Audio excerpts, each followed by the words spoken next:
I have to admit, I was more than a little skeptical when I first heard about the new Apple MacBook Air 15-inch with the M5 chip.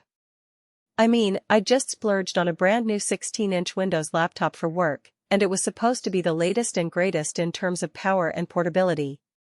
Then Apple sent over this new MacBook Air, and I'll be the first to admit, I rolled my eyes.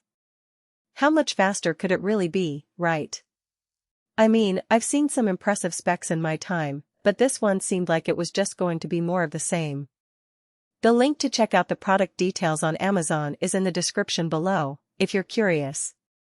But, as I always do, I gave it a fair shot. I unboxed it, powered it up, and within 5 minutes, I was absolutely stunned.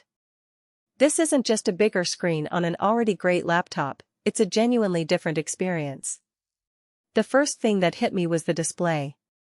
The Liquid Retina is 15.3 inches of crisp, vivid color that makes everything from spreadsheets to Netflix look richer and more vibrant. I was editing some photos for a client project, and I realized I didn't need to squint or zoom in as much as I used to. Color stayed true, and the text was razor sharp. It's the kind of screen that makes you forget you're looking at a laptop, you know? You just get lost in the visuals. And then there's the M5 chip.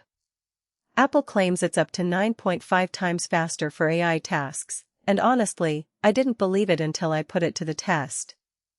I ran a batch of Lightroom AI masking on 500 photos, which, on my old Windows rig, used to take what felt like an eternity. On this MacBook? It finished in under 15 minutes.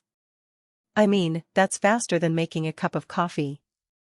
I also ran a few Python scripts with TensorFlow, and the fans barely spun up. It's not just fast, it's eerily quiet and cool. I've used laptops that throttle under load, where the fans start screaming and the whole thing starts to feel like it's going to overheat. This one just keeps going, like it's not even breaking a sweat. The battery life is wild, too.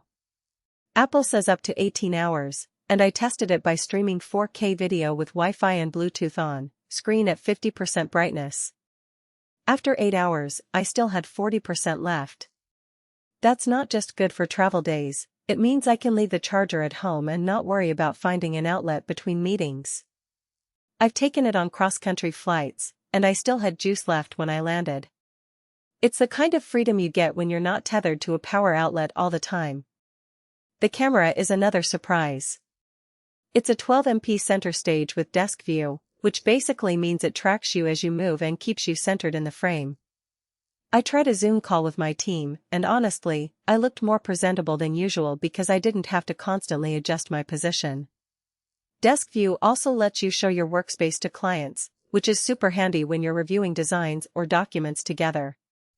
It's one of those features that sounds small, but it makes a big difference in how you interact with people remotely.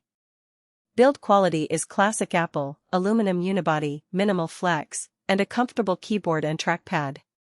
The midnight color looks sleek in low light and doesn't show fingerprints as much as silver does. The speakers are surprisingly good too. I played a podcast at 60% volume, and it filled my small office without distortion. It's not going to replace my home stereo or anything, but for a laptop, it's more than sufficient. Now, it's not perfect. The 16GB RAM is fine for most tasks, but if you're running a dozen Chrome tabs, a virtual machine, and Final Cut Pro all at once, you might feel it slow down. I mean, that's a lot to ask from any laptop, but if you're a power user, you might want to consider upgrading to more RAM. Also, the 35W dual USB-C charger is small and light, but it's not the fastest. Expect about an hour and a half to full charge from empty. And while the screen is gorgeous, it's not promotion, so if you're used to 120 Hz, you'll notice the difference. It's not a deal breaker for me, but it's something to consider if you're coming from a higher-end display. I think what really sets this laptop apart, though, is the balance it strikes between power and portability. Overall, though, this MacBook Air 15-inch with M5 feels like the sweet spot for anyone who wants a big, capable laptop without the weight or price of a Pro model. It's a laptop that's designed to get work done, and it does it with ease. If you've been on the fence about upgrading, this might be the one that finally makes sense. So, if you're curious about learning more, Be sure to check it out, the link is waiting for you.